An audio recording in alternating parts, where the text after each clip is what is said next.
সম্মানিত শিক্ষক মন্ডলী, দূর দূরান্ত থেকে আগত মুসাল্লিবৃন্দ, স্নেহের ছাত্র ও পর্দার আড়ালের মা ও বোনেরা, আজকে আপনাদের সম্মুখে আমি একটি আয়াত এবং একটি হাদিস পড়েছি। সেই হাদিসটির আলোকে আমি কিছু কথা আপনাদের সামনে রাখব। আশা করি যে আপনারা তা শ্রবণ করে তার উপর আমল করার চেষ্টা করবেন। সম্মানিত শ্রোতা মণ্ডলী, আমরা সকলেই জানি যে যার জীব আছে তাকে মৃত্যুবরণ করতে হবে, কিন্তু মানব জাতি এমন এক জাতি যার বিচারের জন্য আল্লাহ তাবারক ওয়া তাআলা একটি নির্দিষ্ট দিন নির্ধারণ করেছেন। সেই দিনকে বলা হয় কিয়ামত। কিয়ামতের দিন এত ভয়াবহতা থাকবে যে তার ভয়াবহতা সম্পর্কে যদি আলোচনা করা হয় বা জ্ঞানী ব্যক্তিরা যখন সেই ভয়াবহতা সম্পর্কে চিন্তা ভাবনা করে তো তার অন্তরটা কেঁপে ওঠে। সেই দিনটি এত লম্বা দিন হয় যে তার কথা শুনে অন্তরটা কেঁপে ওঠে। সেই দিনটির ভয়াবহতা এত বেশি হয় যে মানুষ সেই দিনটি নিয়ে চিন্তা ভাবনা, জ্ঞানী মানুষ চিন্তা ভাবনা করতে আরম্ভ করে। সেই দিনটি এত লম্বা হবে, তার জন্য আল্লাহ তাবারক ওয়া তাআলা তার দৈর্ঘ্যতা বা তার পরিমাণ কত হবে সেই সম্পর্কে আল্লাহ তাবারক ওয়া তাআলা পবিত্র কালামের মধ্যে বলেছেন,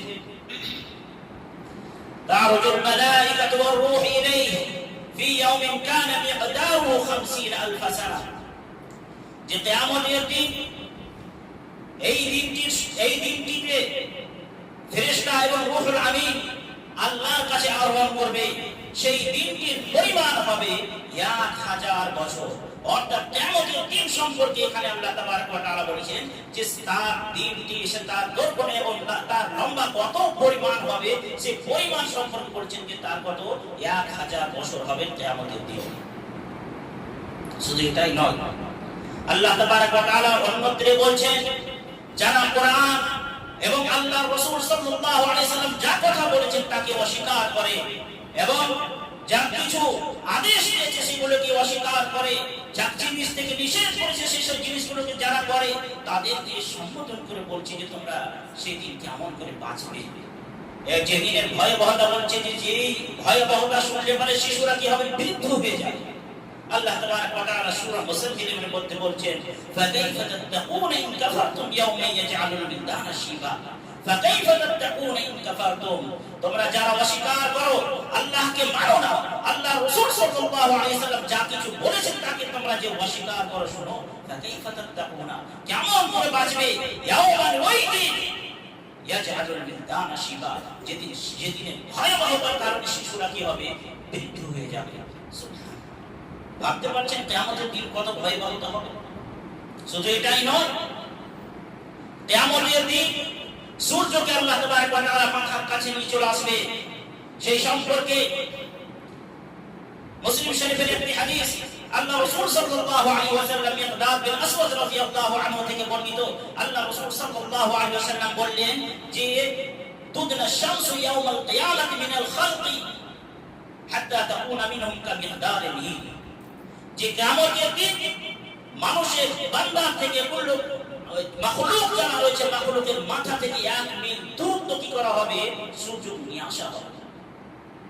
শুধু এটাই নয়, সুলাইম বিন আমির বলছেন যে মাআদ্রি মা ইয়ানি বিল, আমি মিল কি অর্থ এর হবে সেটা জানি না। এর দুটি অর্থ মুহাদ্দিসিন ইসলাম বর্ণনা করেছে। একটি কি আমি মাসাফাতুল আরদ, মাসাফাতুল আরদ, যে মাসাফাতুল আরদ মানে অর্থাৎ জমিনের যেটা দূরত্ব হয় 1 মিল। আমরা জানি যে 1 মিল সমান কত, কাছাকাছি 1.5 কিলোমিটার। 1.5 কিলোমিটার থেকে একটু বেশি হয়, 1 মিল 1.5 কিলোমিটার থেকে অল্প বেশি হয়। অর্থাৎ মানুষের মাথা থেকে সূর্য কত হবে, 1.5 কিলোমিটার কাছাকাছি দূরত্ব থাকবে। আরেকটা যদি অর্থ নেওয়া হয় আবিন নীর আল্লাযী তুখারু বিল আইন, আমরা যে সুরমা লাগাই, সুরমার যে কাঠিটা হয় সেই কাঠিটার সমান কি থাকবে মাথা থেকে, তাকেও মীর বলা হয়। ওই সুরমার কাঠিটাকেও মীর বলা হয়, অর্থাৎ সেই মাথা থেকে মানুষের কি থাকবে, সুরমার কাঠি সমান দূরত্ব থাকবে। ভাবুন সে মতো অবস্থায় কি অবস্থা, যখন মাথা থেকে আপনার সূর্য এত দূরত্ব থাকবে যা আপনি এখনকার যদি আপনি তার তুলনা করেন, এখন সূর্য আমাদের কাছাকাছি কত দূরত্ব আছে, 149.6 মিলিয়ন কিলোমিটার, অর্থাৎ 14 কোটি 96 লক্ষ কিলোমিটার এখন আমাদের মাথা থেকে সূর্য আছে। আর এই অবস্থাতে যখন সূর্য তাপ আমাদের শরীরে পড়ে, তো আমরা তা বরদাস্ত না করতে পেরে আমরা কি করি, শীত খোঁজ করি, আমরা এমন কোন ঠান্ডা জায়গা খোঁজ করি যেখানে গিয়ে আমরা আশ্রয় নিই। কিন্তু সে সময় কি হবে, আপনার মাথা থেকে শুরু কি হবে, 1 মিল দূরত্ব থাকবে, অর্থাৎ 1.5 কিলোমিটার আপনার মাথা থেকে দূরত্ব থাকবে, বা এই সামান্যটুকু আপনার কি থাকবে, মাথা থেকে সূর্য দূরত্ব থাকবে।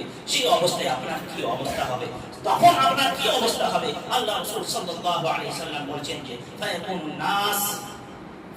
নাস আলা কদরি আমালিহিম ফিল আরাক, সে অবস্থাতে মানুষ কি করবে, নিজ আমল সমপরিমাণ ঘামের মধ্যে ডুবে থাকবে।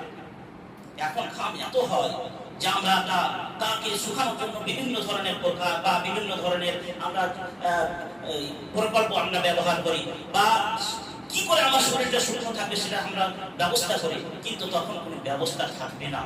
শুধু সূর্য থেকে বাঁচার জন্য আপনার আমল, যে আপনি কেমন আমল করেছেন, যেমন যত পরিমাণ আপনার আমল রয়েছে, যত গুনাহ রয়েছে, ওই গুনাহ অনুযায়ী আপনি কি করবেন, ঘামে ডুবে থাকবেন। আল্লাহ রাসূল সাল্লাল্লাহু আলাইহি সাল্লাম বলেছেন ফামিনহুম মাইয়াকুনু আলা কাবাই, কিছু মানুষ কি করবে, তার গোড়ালি পর্যন্ত ঘামে ডুবে থাকবে। ওয়ামিনহুম মাইয়াকুনু ইলা রুকবাতাই, কিছু মানুষ তার হাঁটুর পর্যন্ত ঘামে ডুবে থাকবে। ওয়ামিনহুম মাইয়াকুনু ইলা হিকওয়াই, কিছু মানুষ তার কোমর পর্যন্ত এবং মুখা পর্যন্ত সে ডুবে থাকবে। ওয়ামিনহুম মাইয়ুলজিমুল আরাকাল জামা, কিছু মানুষকে ঘাম দিয়ে লাগানো হবে। অর্থাৎ আল্লাহ রাসূল সাল্লাল্লাহু আলাইহি সাল্লাম আশারা বিয়াদিহি ইলা ফি, মুখের দিকে ইশারা করে বললেন যে এইভাবে তার কি থাকবে, ঘাম থাকবে, অর্থাৎ তার এই মুখ পরিমাণ কি থাকবে, ঘামে সে হাবুডুবু খাবে। এটা কি কিয়ামতের ভয়াবহতা আমাদের চিন্তা করা কি দরকার নয়? অবশ্যই চিন্তা করা দরকার। তার বাঁচার উপায় কি আছে সেই জিনিসগুলো নিয়ে আমাদের চিন্তা ভাবনা করা দরকার। শুধু এটা তো উচ্চতা সম্পর্কে হাদিসে শুনলে আসি। আরেকটি হাদিস বলি যার মধ্যে আল্লাহ রাসূল সাল্লাল্লাহু আলাইহি ওয়াসাল্লাম উল্লেখ করেছেন, বুখারী এবং মুসলিমের হাদিস, যে শুধু ঘাম আপনাকে উচ্চতার দিক দিয়ে আপনাকে ঘিরে থাকবে না, বরং আপনাকে চতুর্দিক দিয়ে ঘাম কি থাকবে, ঘিরে থাকবে। অর্থাৎ চতুর্দিক দিয়ে আপনাকে 70 পা কি করবে, চতুর্দিক থেকে ঘামে ঘিরে থাকবে। 70 পা, 1 পা বলা হয় এইভাবে, হাতটা এইভাবে যদি আমি ছড়িয়ে দিই এটাকে বলা হয় কি 1 পা, অর্থাৎ কাছাকাছি 5-6 ফিট, 6 ফিট কাছাকাছি 6 ফিট আপনার একটা পা হচ্ছে এইভাবে 70 যদি হয় 420 ফিট, 420 ফিট আপনাকে কি করবে, চতুর্দিক থেকে ঘিরে থাকবে। সুবহানাল্লাহ, ভাবছি দলিল আল্লাহ রাসূল সাল্লাল্লাহু আলাইহি ওয়াসাল্লাম বলেছেন ইন্নাল আরাকা ইয়াওমাল কিয়ামাতি, ইন্নাল আরাকা ইয়াওমাল কিয়ামাতি লা ইয়াযহাবু ফিল আরদি 70 মা ওয়া ইন্নাহু লা ইয়াবলুগু ইলা আফওয়াহিন নাস ওয়া আযানিহিম, যে ঘাম মানুষকে এত চতুর্দিক থেকে ঘিরে থাকবে যে যেটা কি হবে, সেখান থেকে তার বের হওয়ার কোনো পরিমাণ থাকবে না, বের হতে সেখান থেকে আর পারবে না। এইভাবে কি হবে, কিয়ামতের দিন এত ভয়াবহতা থাকবে, সূর্য মাথার কাছে